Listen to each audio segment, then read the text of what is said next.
30 years old. 30 years old. Wow, what an achievement, you know?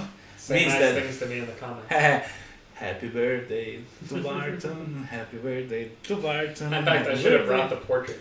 Yeah, you should have brought a cake. Because if you look at me. I showed on the phone. Fantastic present from the office. Hey. Barton, show us now to this camera.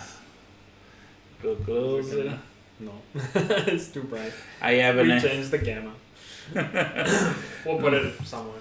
We can show it in the computer there then somehow. As interesting as that would be, I'm not sure it's as interesting as what we plan to talk about. And on my birthday, you know I'd love nothing more than to talk about some interesting things. Before I start talking about anything else, let me check in my pocket if there is something. No, that's my underwear. Let me check better. Okay, we have here a very strange little present for Mr. Barton. And this is a Bitcoin wallet that works in a very interesting way. First of all, because Mr. Barton is an Apple fanboy now, like me, and his Apple has only USB-C. We provide Barton also with an adapter that goes from USB normal to USB-C to use the USB in his computer. That's one. And I know that this guy appreciates me so much that the wallet is absolutely loaded with Bitcoin. Yeah, like millions. But we can actually check. And then we can talk a little bit on how this key works, because it's a very interesting thing. So now we plug in our computer the key and see what happens.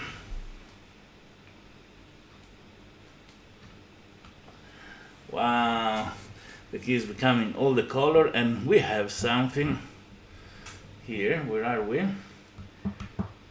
If we open this, there is an index. Oh, private key.txt. I was wondering why that was. Okay.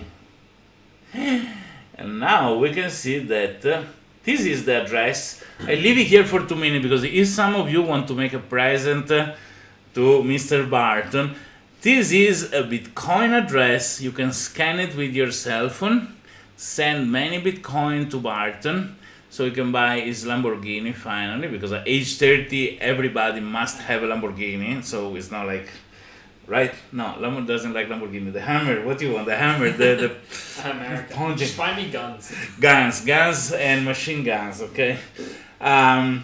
If we look further, this is the address, we can check the balance. And see that my generosity is not as expected, but the address balance is 0.01 Bitcoin. It's actually a decent amount of money. Is 1 cent of Bitcoin is as of today exchange about $93, $94, right? It's not small. It's not a little bit of money, but I'm here waiting. These were saved the 3rd of August 2019. So those are old money, stinky, very old bytes. There are in this wallet. So I leave here the address of the Bitcoin. Now, okay, let's go back to our face. But I can show you later. Somebody is getting ready to send a present to Mr. Barton. The peculiarity of this wallet is that it can be used, and when it's used for the first time, it generates a new address in the Bitcoin blockchain. So a new Bitcoin address is generated in this key. The private key to manage this Bitcoin address is inside this key. I don't know it. Barton doesn't know it. Nobody in principle, knows the computer could now know it because it was connected. No. No? What's in private key.txt? We want to read what is private. Is the instruction in how to retrieve the private key. So this USB is very cool. The first time when it's virgin new, you put inside the computer and it's an empty disk. You take any file of your computer, you drag it inside, And this help generate the randomness to create the things. Then the disk disappear and reappear with all those files inside. And now there is all the information how to deposit funds into this account. But to withdraw the funds, we need to break it. There are special instructions, don't just break it like this, as an example. But there is a bar here, there is a plastic that need to be removed, and then a part need to be broken. When it's broken, the disk change again and show the private key on how to withdraw. And the private key is used to spend the amount of Bitcoin. So this is my birthday present, the crypto birthday present for CryptoBarton. Amazing. If you lose it, you lose it. Okay, Already spent the capital. All right. So, besides this festive beginning, we are committed today to discuss the management of an IT company. Do we? Yeah. So, what we are managing 25 developers circa and 25 non-developers in an IT company that is devoted in blockchain. So there are more than 50 people. Last count was 57. I don't know if we lost some on the way. But how developers mostly reason and work and how are motivated to do their job.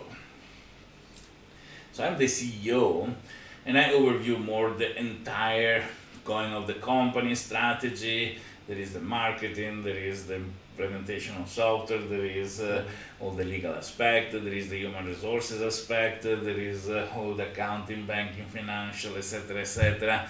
An issue that need to be solved, maintenance, blah blah blah. Quite a headache. Barton, there is the CTO, that today has a different meaning. It's not the Chief Technology Office, but they said there is certainly too old because it's his birthday. That overview and motivate and brainstorm with and address the developers, which are very particular kind of animals. Well, tell us a little bit about it. Sure. So, managing a team of people to create software projects is a lot like farming. You plant the ideas in the computer, you feed them electricity every day, and about 6 months from now, brand new software pops out of the ground. Very, very nice. No, I think we all know it's not like this. Although that would certainly be wonderful, and in the future of artificial intelligence, it may be more like this. Already, I think there are machine learning that manage to code. To generate code. Generate code. Yeah, it's a field in its infancy. So people like me are soon going to be out of a job. Send me Bitcoin. Exactly. No, it's I think it's a little bit different than other kinds of fields. So, say to take farming as an example. Actually, here's a job where you know exactly the set of tasks that need to be done, and you go and you perform them routinely. And the work is not particularly creative. You know, it's something you need to be determined, you need to go and do it correctly, you need to apply your intelligence to get the decisions right. But ultimately, there's a set of steps that if you follow exactly the set of steps, you're going to get to the correct answer every time. You're eventually going to cultivate the response that you want. And a lot of jobs are like this, like a factory worker working in a line or something like this. Software development is not like this. Software development is a very creative endeavor. So it's something that it really pulls on your brain power every day. It's not that you sit down and you follow the same instructions when you write code.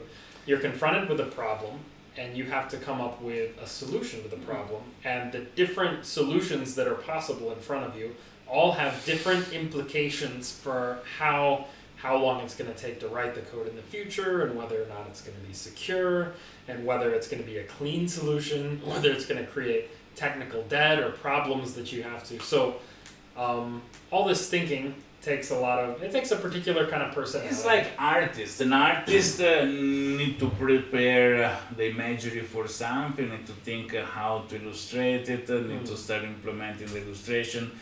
Maybe it doesn't match what the person that commissioned the work, expected. And yeah, it's a creative work, but it's a little more complex because the painting you see it. Software, you don't really see the creativity that goes behind to make the correct algorithm. Yeah. You see the effect. Maybe you Sometime see of the nice form in your web page that has the colors all nicely tinted and the corners are a little rounded, and when you click the button it has a little pop over and you But think, that's the wow, design. such artistry went Yes, into this. But that's really only the most superficial layer of the amount of effort that's gone into making the application behave correctly. Yeah, and in fact, I think that the way, and it's also another thing, so there is an analogy that I always do.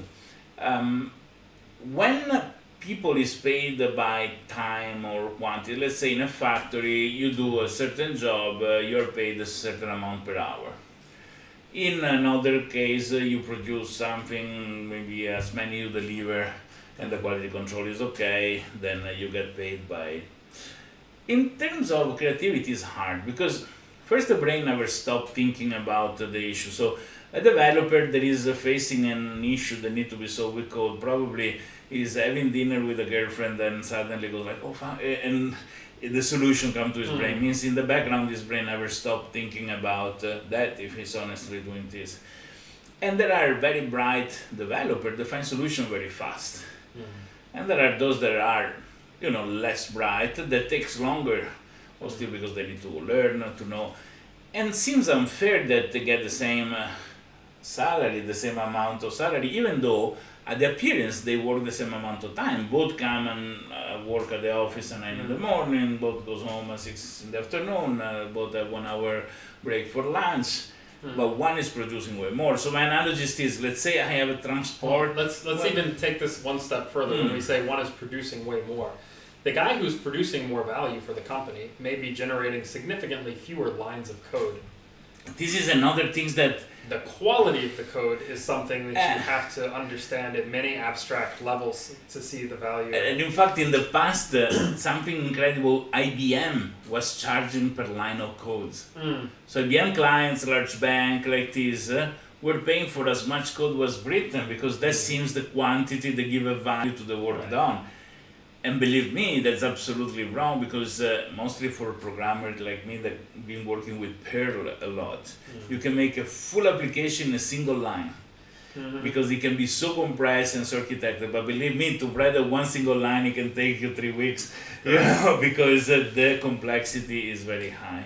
So a big part of the trade-off is that really, well-written code is thoughtfully created. It's general, which means that it's so very easily you have a lower level developer who's confronted with the problem that he needs to get something from, he needs to get a file from A to B, and he looks at exactly the kind of file and he says, okay, so I'm going to write this big function that knows exactly how to send A to B, something like this. The good developer looks at this problem, recognizes that it's in a general class of problems. So the file format could change, the source address could change, the destination address could change, we could go through many things. He writes a general purpose solution which is parameterized for this particular case.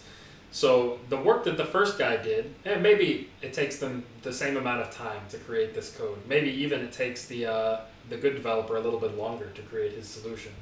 The first piece of code is something that fits in this place only. And the second that one of these things changes about how you need to use this code in the future, it's no longer useful, it has to be redone.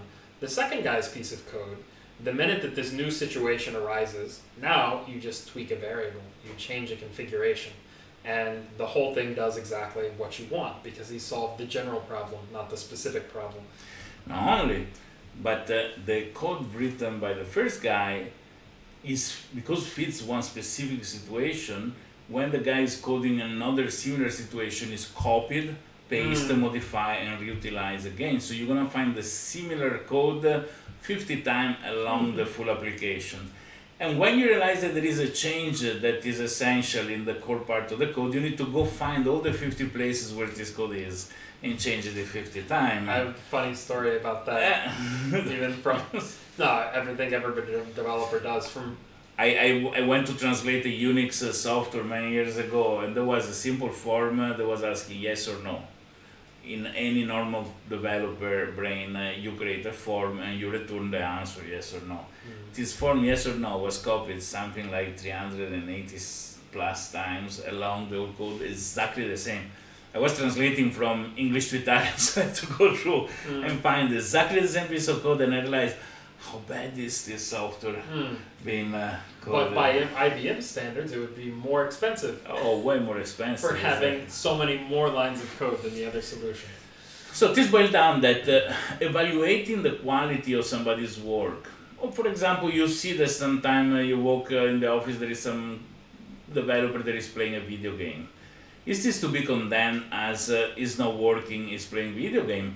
Or is playing video game because his brain need to be cleared so that the background of the brain can produce the solutions, and when the video game is finished, boom, comes out the code? Because I personally am like this. People is annoyed about me because when I am in a meeting, I am moving with my computer, touching things, because if I put 100% of my brain in the meeting, I fall asleep.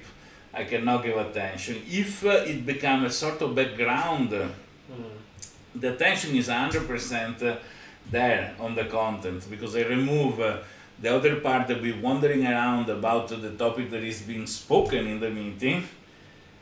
I remove them and give them the things to manage my phone or computer, so that the clear part of mind can follow the meeting. As a developer, yeah, it is. It's a strategy some people have. Yeah, because the brain, work in a certain way for certain people and in another. But in an analogy, big analogy, to give an example, let's say I have trucks that transport rocks. So I have the big trucks and a company, and I have two trucks that are gonna be loaded of rock and need to deliver the rock somewhere. Where they delivering the rock, I pay two guys to unload the rock from the truck, and I decide to pay them a certain amount of money per hour. The first guy take down two rock very slow, smoke a cigarette, stop to chat, check his phone, and it takes 2 days to unload all the rock from the truck. The first guy is working fit, loads a lot of rock himself, and in half of a day, he unloaded my truck. Now, the guy that unloaded the truck in half of a day is getting half of a day of pay. The other guy is getting 2 days of pay, not only. But with the guy that he does all the job in half of a day, my truck is free to make more work and make me more money. With the other guy, the truck is stuck there for 2 days. I should punish the guy that takes 2 days, and I should reward the guys that take half day, not only because he did it faster, but because he made he freed the tools. Because the developer that produce code faster, at the end of the day, he's made more code, right? So he has and this is one of those bizarre properties, which gets into, I think, the most challenging aspect of software development on large projects, which is so oftentimes, just like if you needed to build a house, oftentimes if you put twice as many people to build the house under a good architect, they build the house twice as fast because they're all working in parallel. In software, if you put twice as many developers on a project, easily you get twice as much code, at least. But whether that actually causes the software to be completed faster is typically not true. In fact, some people who study this think there's even an inverse correlation after a certain point. More developers means more people who need tasks, means more people who want to write code in order to, means more code review, it means, the whole process. The most risk, but at the same time, if it goes well, is the most efficient method is a one-man show. Because when everything is done by a single person, it's all in their brain. It's all clear and all goes down, there is no disagreements. But now you have the scalability bottleneck that you can only take a project which can be realistically accomplished by a single person.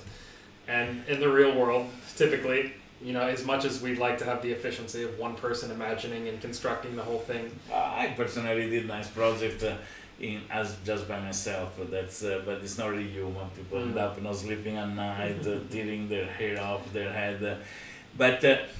In fact, as soon as this scales to be a company, and then you get the issue that you need to have coordination. That because also we said that coding is very artistic form of expression, okay? Because unless you have the coder that they do those, but they're not even developer in my opinion, those are data entry people, right? The real developer to make innovation is really an artist. And artists usually are emotionally a little bit easy triggered, let's say.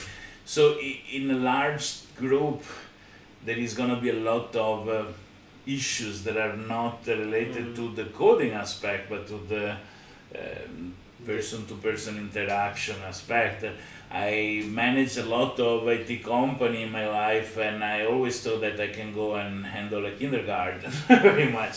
There were people coming to me complaining that the guy didn't let use the screwdriver to fix the computer. Things that are to this level, or people that are extremely intelligent on the other side to create algorithms that are incredible. And can consider that, and this, I'm going to make a nasty generalization. This is not true of all people who work with computers, but I think it's true of more of us than we'd like to admit. If you grew up and you didn't get the kind of attention you wanted from other people and develop socially, one of the easy ways to put that attention is into computers, Absolutely. which are more reliable and more. So many, I don't know, I don't want to out anybody. There are some people I've known that I think that if they had gotten the social attention that they wanted when they were young, they never would have picked up the computer and become fascinated with it. It's Maybe that's true of more things than just computers. Gigs are socially awkward. Is So this is my attempt to explain the interrelationship between these two phenomena. Yeah, think about mostly kids that end up a little bit bullied, laughed out in school. He has no capacity to get respected with other kids. When he's close with his computer, he is the god of the universe that his computer provides, right? He dictates the rules, the computer obeys clearly. If the computer made a mistake, probably is his own mistake. He cannot be blamed, the computer. And is a safe word. Practically what you say is what happened. This is in terms of coding. And there is a lot to explore, there is a lot to... Well, and I think in a healthy developer, this, what maybe or maybe not start as a kind of a, like an egotistical safety from the world and the computer that you can control. In the healthy developer, this evolves into a fascination and obsession with problem solving. This to see challenge and to try to feel the thrill of overcoming the challenge by figuring out the answer to make the computer do what you want it to do, which the computer is endlessly challenging in this respect. No matter what level you rise to in development knowledge and knowledge about computers, you still always find instances where you think it's going to do one thing and it does something else. And there is a complexity of the system that you didn't understand. I think that it's addictive to solve this challenge. In the large form, probably this is a chicken and egg problem. I don't think that this evolve people into that. I think people are like this, so they get into the computer because it's a fantastic tool to do. Yeah. So it's a classic. If somebody asks the developer, can you count how many times this word there is in this piece of text? A normal person read a piece of text and keep count of the time that the word appears. Yeah. The developers are writing a piece of code that parse the text and you know. In my experience, this has been the number one indicator between people who are, say, kind of, they can make a living in programming, they have a valuable skill, and compare them with the people who are like really the great developers who can build entire applications by themselves and things. The big difference is this, the presence or absence of this obsession with the kind of problem solving on the computer. Some people learn it because they need to pay the bills, and that's as interested as they are. Other people, they can't sleep at night because they're so interested in it, because they need to go and figure out what they can make the computer do. And these people, I think, become the really exceptional developers that will write you. Earlier in our analogy, they were the guy who wrote the abstract code when really all he needed to do was cross a bridge, but he built a plan for how you cross any bridge because he can't help himself. And the value of these people, when married with a nice, positive, cheerful personality, which means a good team player, is extreme. So who can put together these two things? Deep passion, intelligence applied to implement solutions, nice, positive and cheerful personality that can go well with other people. What this person is gonna be perfectly fit in any team unless the rest of the team is toxic, is made by assholes, and it's gonna be potentially always in a good place when it comes to a career or an advancement. The problem on the other side from the management is to be able to create a team of this kind of people. These are such rare elements that you cannot base the idea of building up a company only with people like this. Say, if there's 10% of the population that are extremely intelligent and 10% of the population that are extremely good-natured, then finding the cross-section of those is 1% of the people that you're going to hire. But we can write the software too. Then there is another aspect of managing businesses that are in IT, and is all the non-IT part of it. First of all is the communication, the marketing. Starting from the fact that software engineers are socially awkward people, like incapable of sitting at the table and cheer up everybody.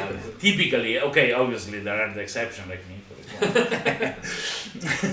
But in general, this is the line. The perfect marriage is between powerful brain and execution and production, and powerful communication and charm on the other side to attract the public and the customer set, and the capacity to communicate correctly with the client. Because the problem is this: if I go to a doctor, I am illiterate in medicine because I am a computer programmer, that's what I do.